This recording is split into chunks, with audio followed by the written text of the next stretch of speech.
Hello दोस्तों, मेरे channel Hindi पाठशाला में आप सभी का स्वागत है। आज के वीडियो में हम कक्षा 6वीं के हिंदी पाठ्य पुस्तक छत्तीसगढ़ भारती के पाठ 1 अभियान गीत नामक कविता का प्रश्न अभ्यास करेंगे।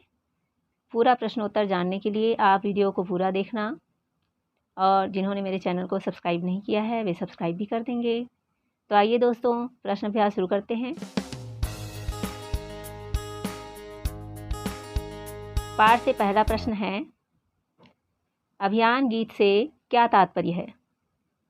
आपने पाठ में पढ़ा है, संदर्भ, प्रसंग और व्याख्या को भी पढ़ा है, तो उसके अनुसार आप उत्तर लिख सकते हैं।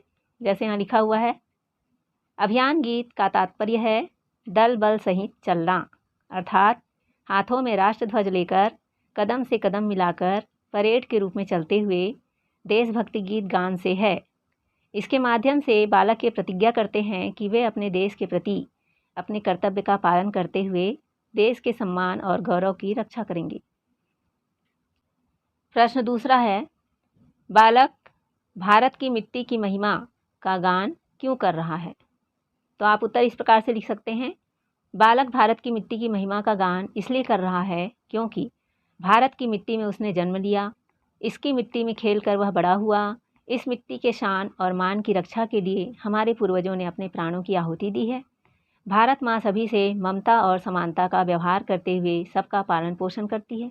इस मिट्टी के प्रत्येक कण से बालक को प्यार है। वह भारत माँ के इस उपकार का कर्ज चुकाना चाहता है। प्रश्न तीसरा है, सैनिक देश के लिए क्या प्रतिज्ञा करते हैं।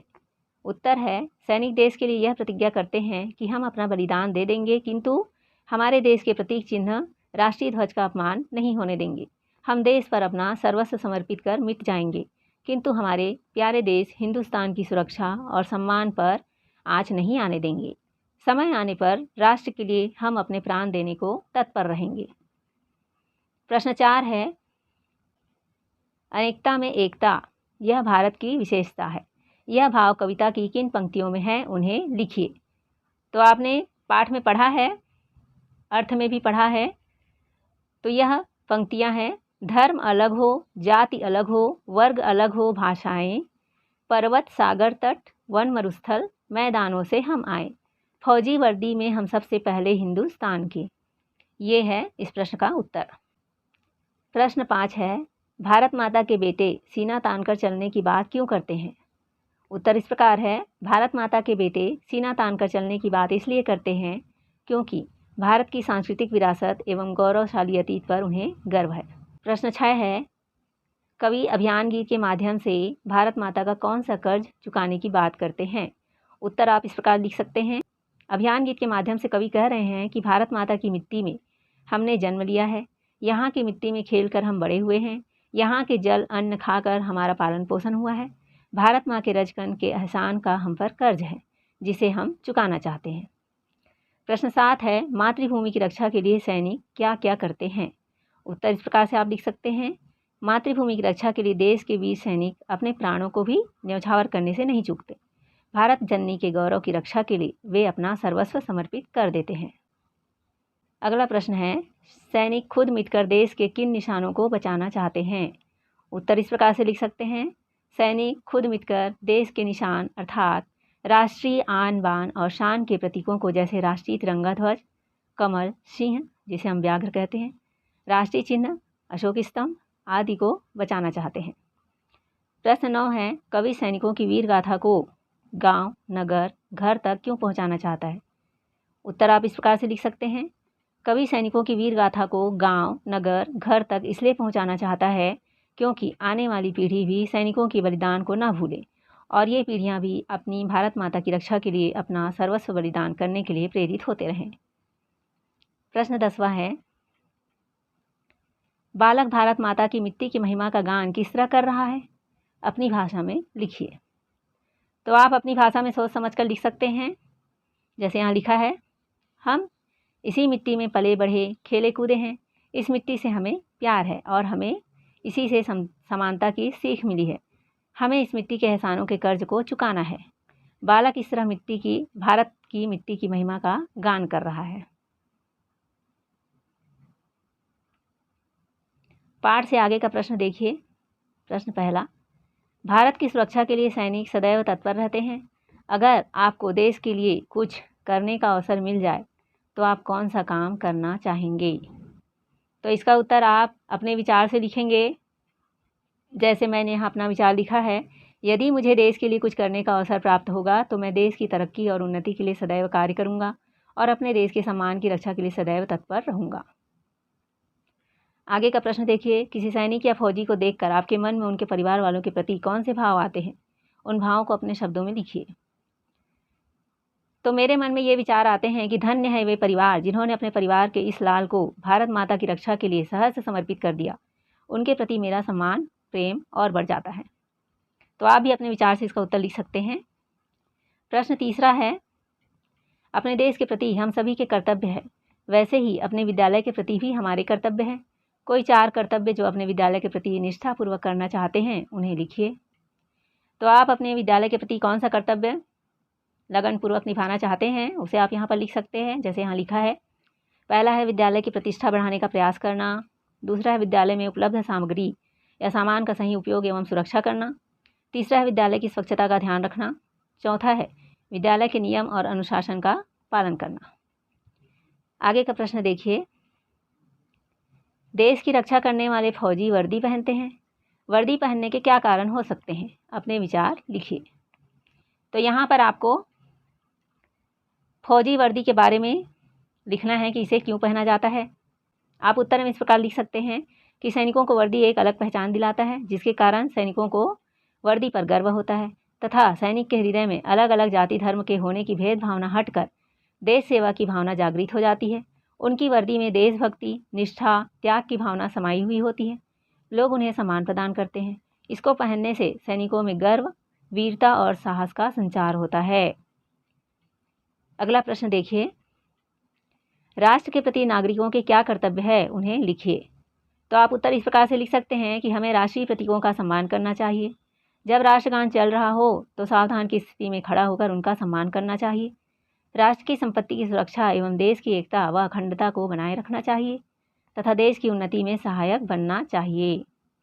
भाषा से पहला प्रश्न, कविता में आए निम्नलिखित शब्दों के अर्थ लिखकर वाक्यों में प्रयोग कीजिए।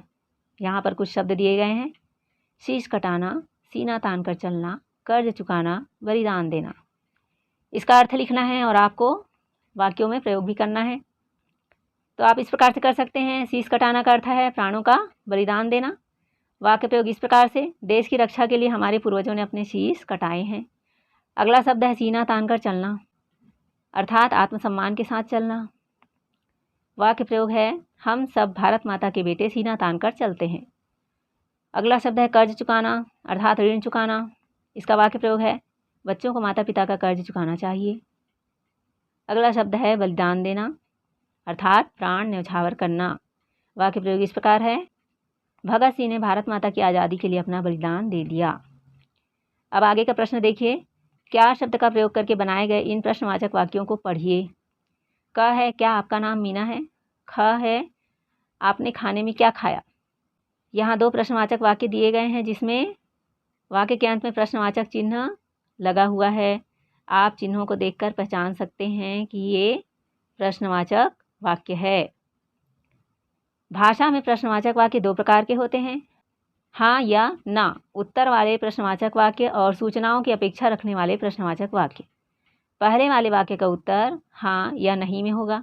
इसमें क्या का प्रयोग हमेशा वाक्य में शुरू में होता है। हाँ नहीं उत्तर वाले 5 प्रश्नवाचक वाक्य सोचकर लिखिए। तो आपको ऊपर में जो वाक्य लिखा है उसी प्रकार से 5 अन्य वाक्य लिखना है जो प्रश्नवाचक हो और जिसका उत्तर हाँ या ना में दिया जा सकता हो। जैसे यहाँ लिखा हुआ है उत्तर में, क्या आपने खाना खा लिया? तो इसका उत्तर आप हाँ या ना में दे सकते हैं। दूसरा है, क्या आप हमारे साथ घूमने जाएंगे? तीसरा, क्या आपका नाम रमेश है? चौथा, क्या आपके पिताजी इंजीनियर हैं? क्या आप बड़े होकर शिक्षक बनना चाहते हैं? तो इन प्रश्नों का उत्तर आप हाँ या ना में दे सकते हैं। तो इसी तरह का प्रश्नवाचक वाक्य आप खुद बनाकर लिख सकते हैं। प्रश्न तीसरा है, निम्नलिखित शब्दों के 2-2 पर्यायवाची शब्द लिखिए। पर्वत, सागर, वन, फूल। ये जो शब्द दिए हैं इनका आपको दो दो पर्यायवाची शब्द लिखना है, जैसे यहाँ उत्तर में बताया गया है। पर्वत को पहाड़ भी कहते हैं, अचल, शैल, भूधर भी इसका अर्थ है।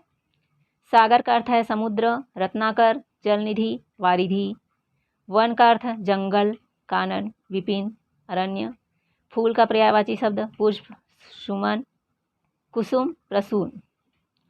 इस तरह से आप उत्तर लिख सकते हैं। प्रश्न चौथा है, निम्नलिखित उदाहरणों को पढ़कर योजक चिन्हों वाले ऐसे ही 5 शब्द छांट कर लिखिए। आपको यहाँ पर कुछ योजक चिन्ह वाले शब्द दिए हैं, जैसे माता पिता, गौरव गाथा। यहाँ बीच में जो चिन्ह है वो योजक चिन्ह है। ऐसे ही 5 शब्द आपको छांट कर अपने पाठ में से निकाल कर लिखना है। उत्तर में यहाँ लिखा भी गया है। देश निशान, खेले खाए, ममता समता, सागर तट, वीरत्व, विवेक। इस प्रकार से आप और अन्य शब्द भी पाठ से खोज कर योजक चिन्हों वाले ऐसे ही 5 शब्द छांट कर लिखिए। आपको यहाँ पर कुछ योजक चिन्ह वाले शब्द दिए हैं, जैसे माता पिता, गौरव गाथा। यहाँ बीच में जो चिन्ह है वो योजक चिन्ह है। ऐसे ही 5 शब्द आपको छांट कर अपने पाठ में से निकाल कर लिखना है। उत्तर में यहाँ लिखा भी गया है। देश निशान, खेले खाए, ममता समता, सागर तट, वीरत्व, विवेक। इस प्रकार से आप और अन्य शब्द भी पाठ से खोज कर लिख सकते हैं। 5वां प्रश्न है, एक वचन से बहुवचन बनाने का एक उदाहरण नीचे दिया गया है। गाथा, गाथाएं। अब इसी प्रकार से निम्नलिखित शब्दों का बहुवचन लिखिए। यहाँ पर आपको एक वचन से बहुवचन शब्द बनाकर लिखना है, जैसे उत्तर में यहाँ दिया गया है। कथा का बहुवचन कथाएं, विपदा का बहुवचन विपदाएं, माता का बहुवचन माताएं, लता का बहुवचन लताएं और माला का बहुवचन मालाएं। प्रश्न 6वां है, निम्नलिखित पंक्ति बहुवचन की द्योतक है, इसे एक वचन में लिखिए। कर्ज चुकाने हैं हमको उस रजकन के एहसान के। यहाँ पर ये वाक्य बहुवचन में लिखा गया है, तो आपको इसका एक वचन बनाना है, एक वचन वाक्य बनाना है। उत्तर इस प्रकार से लिखा गया है, कर्ज चुकाना है मुझको उस रजकन के एहसान का। तो चुकाने के बदले यहाँ चुकाना हो गया, हमको के स्थान पर मुझको हो गया, के स्थान पर का हो गया। तो इस प्रकार से यहाँ पर बहुवचन से एक वचन वाक्य बनाया गया है। तो दोस्तों, इस तरह आपने इस पाठ के सभी प्रश्नों के उत्तर को समझ लिया होगा। अगर ये वीडियो अच्छी लगी हो तो अपने दोस्तों के साथ ज़रूर शेयर कीजिए, लाइक कीजिए और मेरे चैनल को भी सब्सक्राइब कर दीजिए। इस पाठ की कविता के संदर्भ, प्रसंग और व्याख्या का वीडियो भी मैंने बनाया है, जिसके लिंक डिस्क्रिप्शन बॉक्स पर दिए गए हैं। उसे क्लिक करके आप संदर्भ, प्रसंग, व्याख्या जान सकते हैं। हम अगले पाठ में फिर मिलेंगे दोस्तों। Thank you.